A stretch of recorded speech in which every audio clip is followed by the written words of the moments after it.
So I make it 10 o'clock, so let's get underway. Welcome to another 15 minutes of thoughtful inspiration on the 15th, no less. So here we go. Yesterday I put a lot of focus around hope with all that we're going through. And I want to just continue that theme through with two distinct angles, if you like. I got this quote, I think it's from Buddha or somebody like that, but I love the essence of the quote. Thousands of candles can be lit from a single candle, and the life of one candle will not be shortened. Happiness never decreases by being shared. And I really want you to hold that in your mind as we go through this, because in essence, that's going to sum up the message I want to get across today. But what I thought I would do is I'd pick up on Napoleon Hill and Andrew Carnegie. If you remember, I shared about them yesterday, and I talked about this leaving of legacy as one of the very first things I talked about. And many of you may not know this, but Andrew Carnegie was one of the richest men in the world, even by today's standards. And when he died, he made it his mission to give away all of his money by building libraries around the world. Many of you will have benefited from an Andrew Carnegie library.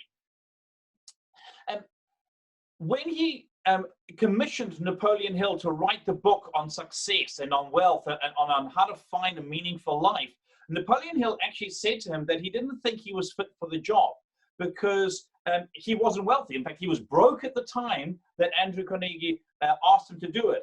And I love what he said over here. He said, all success begins with a definiteness of purpose, with a clear picture in your mind of precisely what you want from life. I want to come back to this definition of success because success means so much for so many people. It's such a differing thing. But what I want to encourage you, are you clear on what success looks like in your life? What does it mean for you? And I'm going to explore that a little bit more depth, but that's an action point for many of you, is being clear on that, the definiteness of purpose. I've said to some of you, imagine your eulogy, write your eulogy. What do you want to be remembered for? Be that person, and that is who you will become. Having got to make that comment, and that quote left a great impact on Napoleon Hill, but the thing that really pivoted Napoleon Hill's life and got him to write the book, Think and Grow Rich, was what he said afterwards. And what Carnegie said straight after that quote that I've just showed over there, led to a book that has literally changed millions of lives in history. And this is what he said. Andrew Carnegie said, everyone comes to this earth by blessed with the privilege of controlling his mind power and directing it to whatever ends he may choose. But everybody brings with him at birth the equivalent of two sealed envelopes, one of which is clearly labeled the riches you may enjoy if you take possession of your own mind and direct its ends of your own choice. Remember, that's the one thing you have control over, is your mind. The other is labeled the penalties you must pay if you neglect to take possession of your mind. So what were these two envelopes, these penalties and riches? Well, the riches that you may enjoy. In the one labeled riches, this was the list of blessings: sound health, peace of mind, a labor of love of your own choice. Find a job you enjoy and you'll never work a day in your life. Was something that changed my life, just knowing that you could do that. Freedom from fear and worry, a positive mental attitude, and material riches of your own choice and quantity. And many of you might know, I asked of life a penny. And a penny, there's a lovely little poem around that. If you've never heard it before, it's worth looking up. In the envelope sealed penalties you must pay if you don't take control of your own mind, was this here: ill health, fear and worry, indecision and doubt, frustration and discouragement throughout your life, poverty and want, and a whole flock of evils consisting of endless greed, jealousy, anger, hatred, and superstition.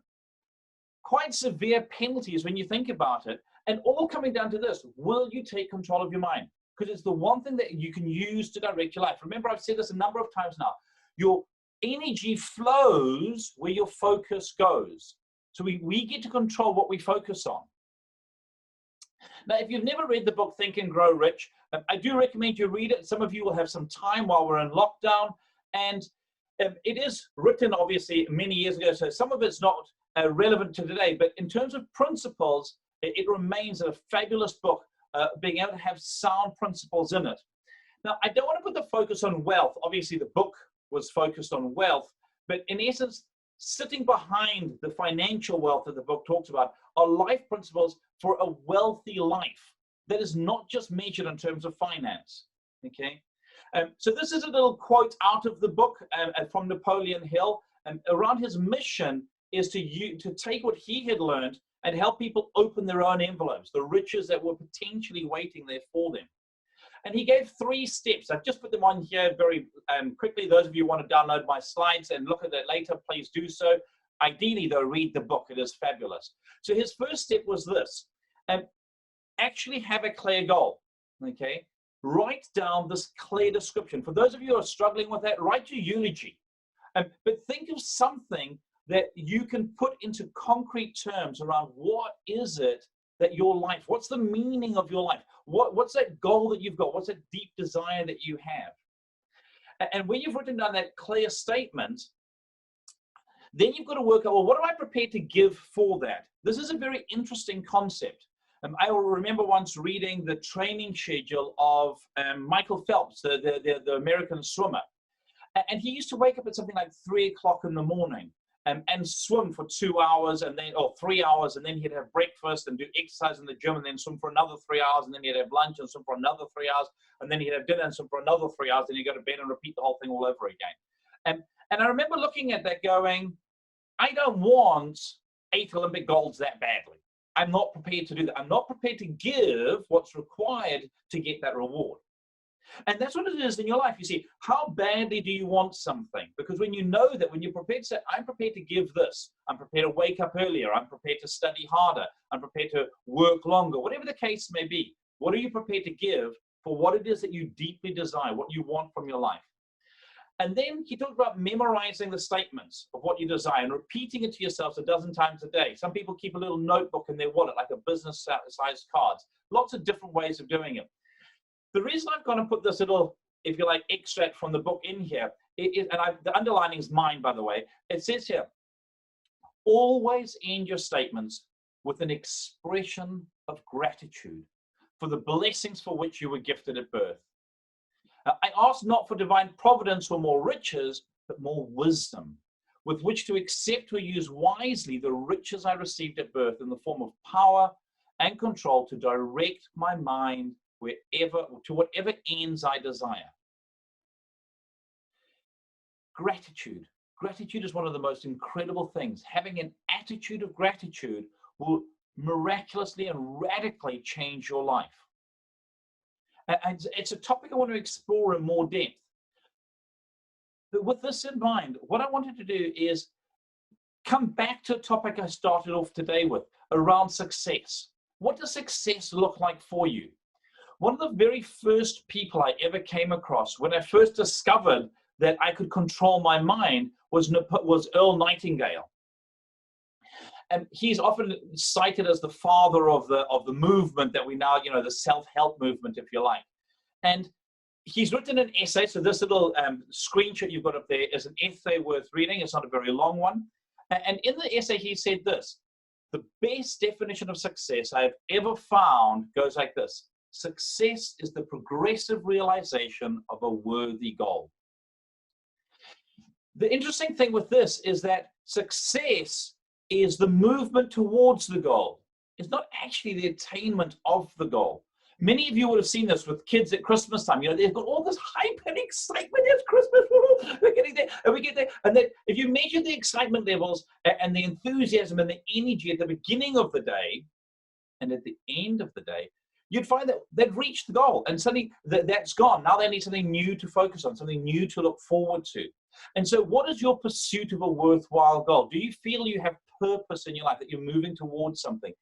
If you lead a team, what's the purpose that you're leading them towards? Many of you have worked with me in this field doing strategy around, your why. Why are you in business? What's the purpose you exist for? Well, know how much emphasis I put on this. When you give people purpose, it changes their lives. People need purpose. People need to know that they matter and that what they do makes a positive difference. So I do encourage you, if you haven't ever done it before, to go and have a look at the Nightingale Conant's website. incredibly life-changing material on there. A lot of it they give away for free, so do encourage you to go and have a look at that. One of the other people who has radically had an impact on my life personally was Tony Robbins. Now, irrespective of what you think of the man personally, his message has a truth to it that is life-changing. And remember what I said to you yesterday. What are you putting into yourself? Where are your resources? What are you looking to feed into yourself? I loved one of the quotes from Tony Robbins in a recent podcast he had. He said, living is giving. Fulfillment doesn't come from success, but from contributing to the world. You'll find happiness through giving back more than you take. And when you work together as a team, when you look at the people around you, how much are you giving back to them? I love this. The happiness people don't have the best of everything. They just make the best of everything. And, at the moment, we're going through, like I said, a moment in history. And it's very easy to be able to look at the negative side of it. Are we stuck at home, or are we safe at home? Are we locked down? Or are we in the country that's actually having the best impact in terms of getting on top of the virus? What sort of mindset have you got? Are you making the best of everything you've got? And I want to leave you with this encouragement today, something that can radically change your life. And it came off, I follow Tony Robbins on LinkedIn, and it came off a LinkedIn thing. And it was this over here. He said, his focus at the moment, his message to the world is creativity and caring. What big or seemingly small thing could you do today to make somebody else feel important, needed, appreciated, seen, and loved? And for many of you, this means the people at your home. Could you go and take your wife breakfast in bed? Could you spend some time with your kids? Could you go and build a little Lego structure? Could you pick up the phone and phone your aunt or your gran or a sibling? And what could you do to delight somebody in some way, to show that you care? Get creative with it. There are lots of things on the web at the moment, on all sorts of social media platforms, of people doing all sorts of lovely, caring things to show that they care. People who don't have as tight restrictions as we do. There's a lovely one yesterday of a young lad who goes and speaks to his grandfather every week. And when he was told he wasn't allowed into the home, he went and put his deck chair on the outside of his window and called him and spoke to him through the window. It's creative. What little thing could you do? Let's inspire each other to spread more kindness around the world this week. And think about how you could be creative. Because when we choose to make a difference in other people's lives, when we light the candle of other people's, it makes a difference in our lives and gives more depth and meaning to it. And many of us could do with that at this stage. Now, I have seen a question pop up. We've got a couple of questions there. Alan, thank you very much. Absolutely, more than happy to have to catch up with you for an hour and just go through the process of clarifying goals. Thank you for doing that. I'll give you a call after this session here now. Does anybody have any other questions or answers that they've got? That's good. Okay. Fabulous. All right. Any comments? Okay, good. Well, I do trust that this has been useful for you. As always, we've been asked, how are we helping other businesses? We're always looking for ways to help. If you've got some ideas, we'd love to hear them.